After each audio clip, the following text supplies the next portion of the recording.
What's good, YouTube? Today I'm about to react to the life of a 11 years old and a gang member. So Raul Ramos. Did I say it right? Raul Ramos. So stay tuned, subscribe, like and share, please. Subscribe and like my shit, please. And watch all my video. Come on, man. Be gentle. Be kind. Let's get it.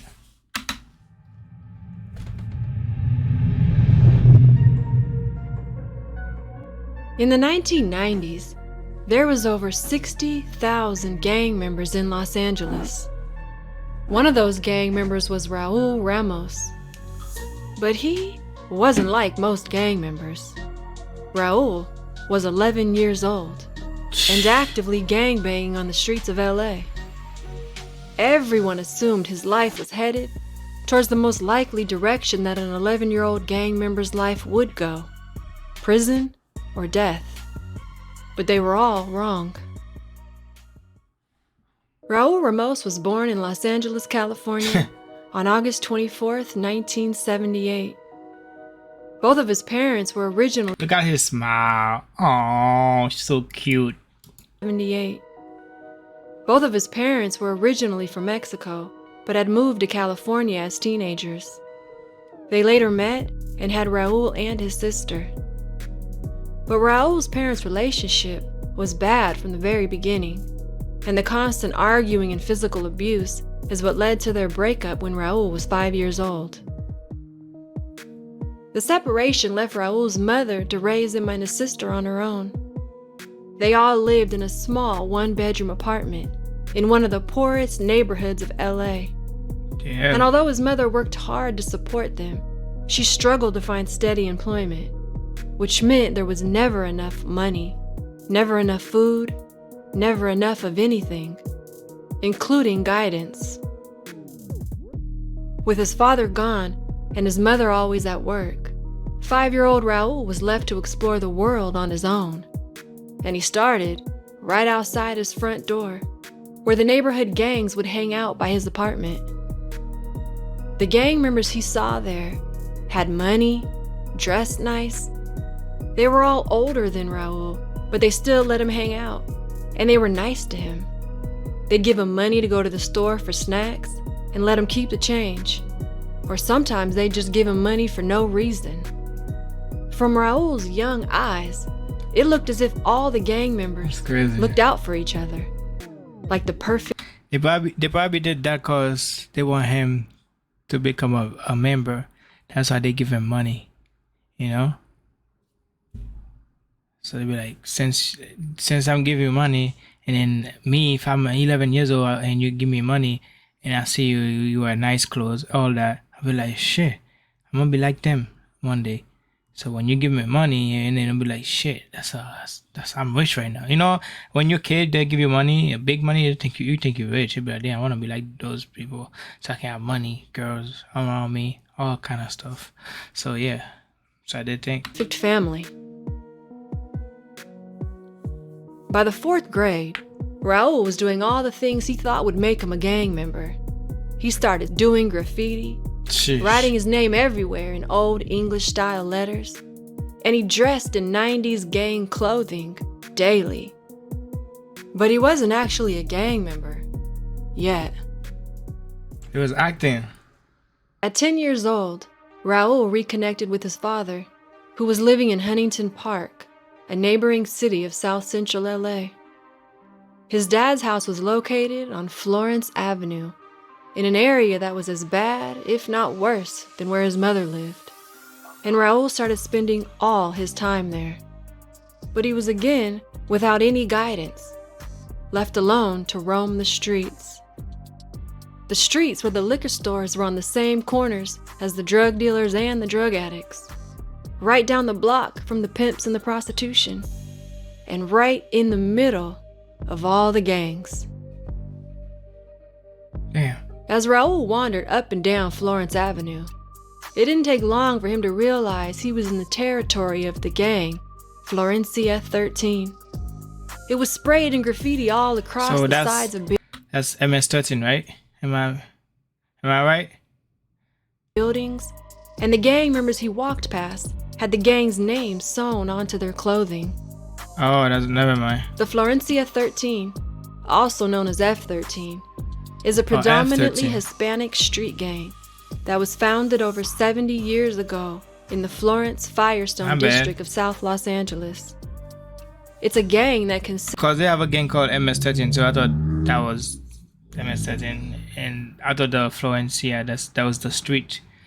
Never mind. My bad. Don't come at me. of various cliques spread throughout the Florencia territory, with each clique having its own name. Within months of being at his dad's house, Raul met two members of the Florencia 13 Malditos clique. Raul and the two became close friends, together So every sad. day. They brought him to the hood, and they introduced him to real gang life. His first time going to the street where the original Malditos clique was formed. It was at night, and it was dark because the street lights had been shot out. But there was music and lights coming from the cars, and Raul could see at least 50 gang members. On the street, on the sidewalk, some smoking weed, others were drinking 40s. A few of the guys were selling drugs to passing cars. And right at the corner, there were huge block letters that read Florencia 13's territory. The more time Raul spent with the Florencia 13, the more he looked up to the older members like big brothers. The Malditos clique gave Raul that sense of family and guidance that he'd been missing, and he was ready to become a member. One night at a neighborhood party, he finally got the chance. His friend from the Malditos asked him if he was ready to get jumped in. Damn. Raul said yes. He then squared up against 3 older Malditos members, and for 45 seconds, they jumped him, punching, kicking, and slamming Raul to the ground until his eye was busted, nose bleeding, and his entire body was black and blue. As soon as it was over, everyone at the party congratulated him. Raul had become a member of the Florencia 13 Malditos clique. He was 11 years old. Wait. So, you gotta have... you gotta get beat up so you can be in the gang. What kind of stupid shit is that? Beat me up so I can be in the gang. Why you don't give me a test, like a math test, English test? Why you gotta be beat up?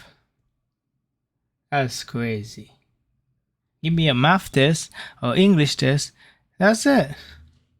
If I don't pass it, I don't pass it. Not a beat up. God damn. And 3 people, 4 people on you? Hey, yo. That same year, he got 3 gang tattoos. His gang's name on each side of his face and 3 dots under his eye. Damn. When he was 12, he got F13 tatted on his back. Ooh, And when he was gangster. 13 years old, he was asked to carry out his first mission for the gang.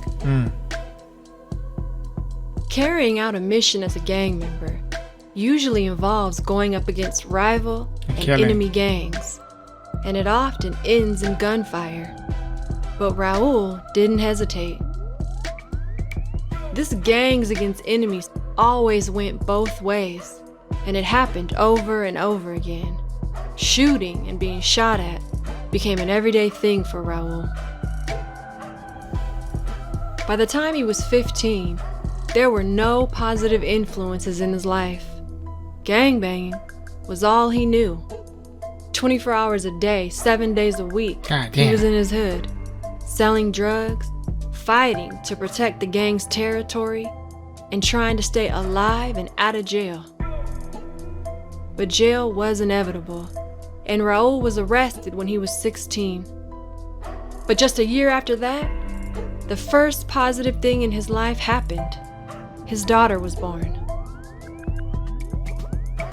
Then one afternoon, while Raul was standing in his hood, it came to him that being a gang member meant he was either gonna die right there on the street or end up in prison for life, like so many of his homeboys. Raul had been in a gang since he was 11. He'd seen friends get shot, paralyzed, and killed. And some of his boys became addicted to the same drug they were standing there selling. Raul was 18 years old, and he was ready for a new life. Jesus.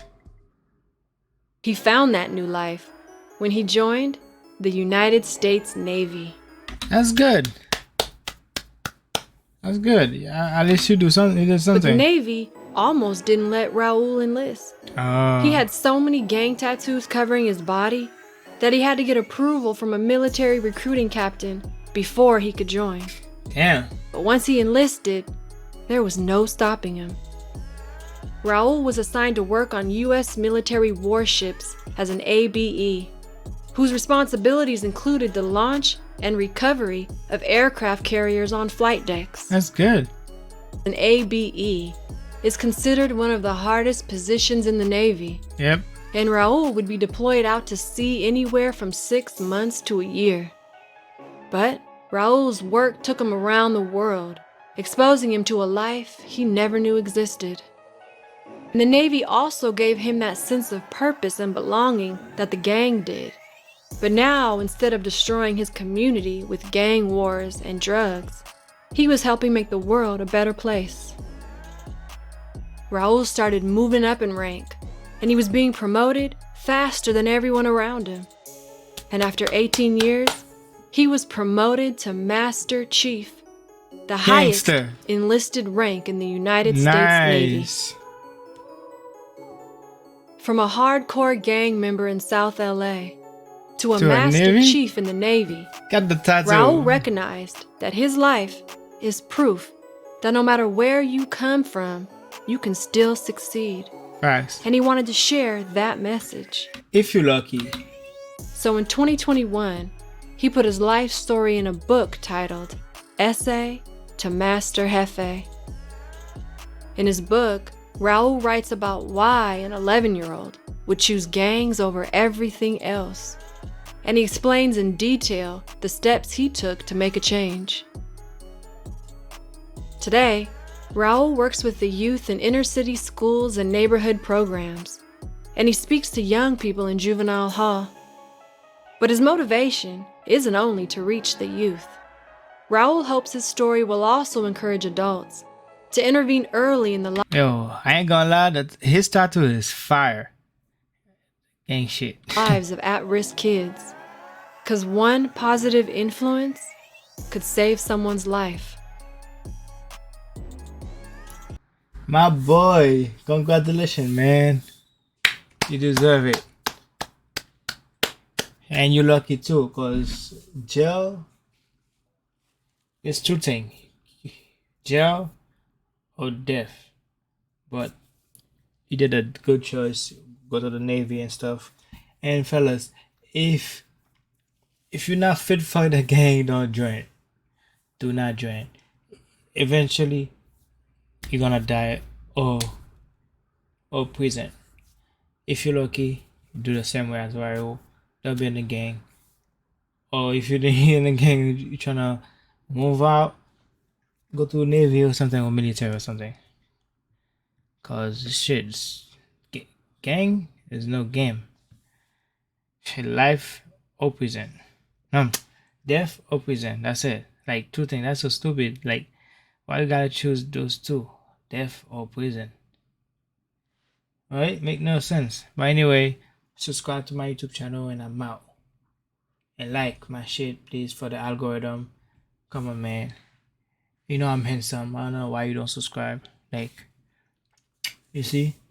I'm sexy. You don't know.